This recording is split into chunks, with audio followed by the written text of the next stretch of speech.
Previously I've asked, what are hit points? But today the question is, how much does a dagger hurt? Let's try it out.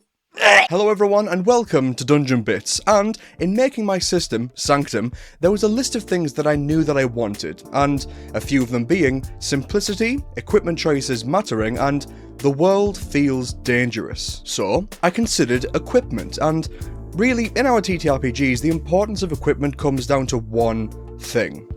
Is the player in this moment looking to solve problems with their character sheet, or using the tools available to overcome challenges and puzzles? When you have a game where the characters are just basically superheroes, having a lantern doesn't matter if the wizard has a range of methods to never need a source of light, including just being born with dark vision. But be thankful, this video isn't going to be me running through a list of equipment starting from a magnifying glass and ending with a feather and quill and a pound of butter. I wanted to cover more fun equipment too.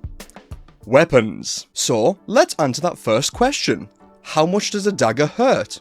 Well, in our usual games, because it's a small weapon, it deals a small amount of damage, and the big heavy hammer deals a bunch of damage because it's a big two-handed weapon. But what this leads to is, if you're a certain sort of character, there is just an obvious choice to go with. There's a big list of weapons, but there is obvious junk in it. Like, let's pull down the veil. A dagger and a sickle both dealing d4s, but the dagger is just better because you can throw it, means that the sickle is completely useless. So I thought, what if every weapon was different, but what differentiated them wasn't the damage? Every weapon would be 2d6, because I wanted to scale this game's math with d6s, so having a bell curve 2d6 for all things meant that I could work out how much damage the average player did. This would mean that the sneaky guy with a knife wouldn't feel like a weedy nerd next to the big guy dealing a bunch of damage with his big weapon. Both characters would feel just as cool because they were both good with their chosen weapons. The small guy knows how to use a dagger as lethal as the other guy, both doing 2d6. The wielder is the power behind the weapon, not the weapon. And I was so sure that this was going to work, but I just knew it wasn't going to be fun. Every weapon doing the same damage meant everyone could feel cool, but it also meant that there was no weight in the choice of equipment. So I needed to make weapons even more different, which brings me to my current version. There are now only 10 melee weapons, 5 one-handed weapons and 5 two-handed weapons. They range in damage from a d6 to a d12, and each have their own reason to choose them. In the one-handed pile, you'll find the humble dagger, which deals only a d6 of damage, but you can make another attack with it using a rush action, which means that the damage potential is better. It has an innate ability for whenever anyone proficient uses them. Those who would pick a dagger would be good at using it, aka using it quickly like a skilled assassin. So, picking the weapon shows off the character's skills rather than the weapon just being the dice that you roll when you want to use one of your class's godlike powers, if that makes sense. But then we have the battle axe, which is a one-handed weapon, but has no ability. Instead, it deals a d10 of damage, which is a lot for a one-handed weapon. Great for a shield and weapon playstyle. And also, as a side note, I said dagger and battle axe, but included in the weapons is a section saying that you can use the table and decide that actually, I'm not wielding a battle axe, but a warhammer or a sword. All weapons deal weapon damage, aka physical damage, so the term battle axe is just a stand-in for the high damage one-handed weapon with no innate ability, so you can choose your look alongside the fixed mechanics. Like, you could pick up a dagger but say it's actually a sickle to play a cool looking Reaper character. You could choose a pole weapon but say it's a halberd, pike, glaive, spear, or whatever. Or perhaps you choose a fencer's rapier and decide for it to be a swashbuckling saber like a pirate, katana for a long blade, a rope dart for a whip, a great axe for a great sword. And there are a bunch of fun options which fit my core goals and makes me giddy whenever I read them. There are 10 choices, simple. The choice matters because each does a different thing, and because your characters aren't doing world-ending spells, these weapons are your best friend to fight off the horrors on the road. But I mentioned your characters not being gods, so what can your characters do? Who is wielding this sword? Well, in my first videos on Sanctum, I mentioned that the Berserker can do things at different levels. But since then, I have made a change to that. To make it so that your character isn't just a self-contained, rigidly leveling archetype, your character chooses a class but the class gives them a choice of starting equipment and 2 abilities. And then you're on your own. No further abilities, no subclasses. Well, not exactly. There are no 7th level or final level class abilities, just the first ones when you pick the class, and everything else afterwards is down to what talents you pick. And there are general talents that any class can gain, and class-specific ones as you gain an even number of levels in your class. This is more customizable, and it means that 2 berserkers would be massively different at the end of a campaign. And to those who said nice things about my magic system, I have good news for you, because I liked it so much that it's now a key component to all of my classes.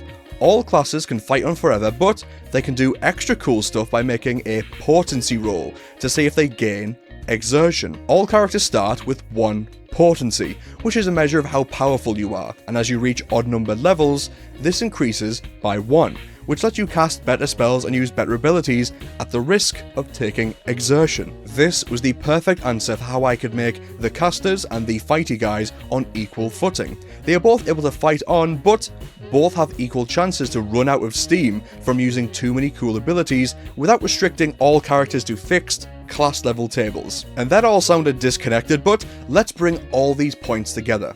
Let's say you choose a berserker. You pick a big hammer, which means that you can push enemies back after each strike, or a shield and a battle axe to help you do damage while being more tanky. You attack with your main action. You hit and you push your target or deal damage and be ready to block. That's it. 1 attack. You don't have a low damage quick weapon, so that's it. But then at higher levels, you choose a talent which lets you make a potency roll to attack twice when you take your main action. Maybe as another class, you can choose a talent which lets you make as many attacks as your potency level after the potency roll, doing up to 6 attacks at high levels at the cost of definitely taking exertion. And, you know, I would recommend watching the video that's on screen somewhere on my magic system to explain how agony and exertion works. They're both, you know, the same thing. I love this because it creates the image of your character pushing their limits to save the day or their friends. Will you play it safe or choose to wear yourself out to secure victory? Because, you know, you never know when we can next rest. And with that, I thought I'd spend the rest of the video, you know, just excitedly highlighting some fun design that I like regarding shields and ranged weapons. I mentioned that the battle axe was a good pick for a high damage sword and shield playstyle, but how do shields work in this? Well, you don't have an armor class because the enemies just have to roll over a number on their sheet to hit you. So, shields don't passively decrease that chance of success. No, they're much more involved. If you're holding a shield, this means that you can take the block reaction, which means that when you are targeted by an attack, you can say that you're going to block, and after doing so, the next attack action is made with disadvantage. But since you only have 1 reaction, you can only do this once per round. And I love it, because instead of shields just being this thing that you pick, and now my AC is so big that I can mostly just tune out until it's my turn again, you need to pay attention and be engaged. Maybe you look at your sheet and see that, oh gosh, I'm really hurting right now, and even though there are a bunch of enemies, you know that if you don't block this attack right now, you're gonna start dying. But this is just one of the minions of the fight, and what if I block this attack because I need to, then the big boss or the brute attacks me and I can't block. Making shields so that it gives you like a reactionary ability means that if you pick a shield, you have to prioritize when you use it, which means when it's not your turn, you still have to be paying attention. And there are 3 types of shields, by the way. The buckler, which can only block melee attacks, but you can attack with it. The heater shield, which is the standard shield, and the tower shield, which makes you a bit slower, but actually gives you armor points, because they're better at passively taking damage. Armor points? Yes, because you have no AC, armor gives you a number of points that go down before your hit points. Light armor gives you the least, medium armor gives you more, but at a penalty to your sneak, and heavy armor gives you the most armor points, with penalties to both sneak and how nimble you are. And finally, ranged weapons. Bows, crossbows, and guns. Whoa, hang on. Why would I have a bow when I can have a gun? Well, this is going to cause arguments, as everything does, but with guns, you need to track bullets. You can run out of bullets.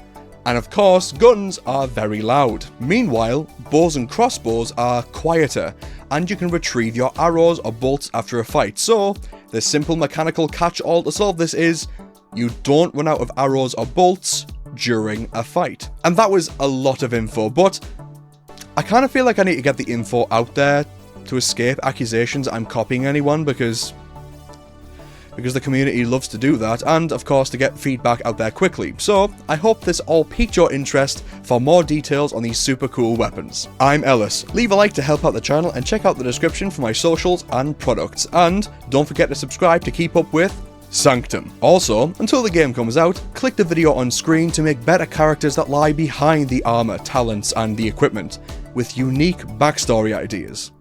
I love you all, and I'll see you next Saturday.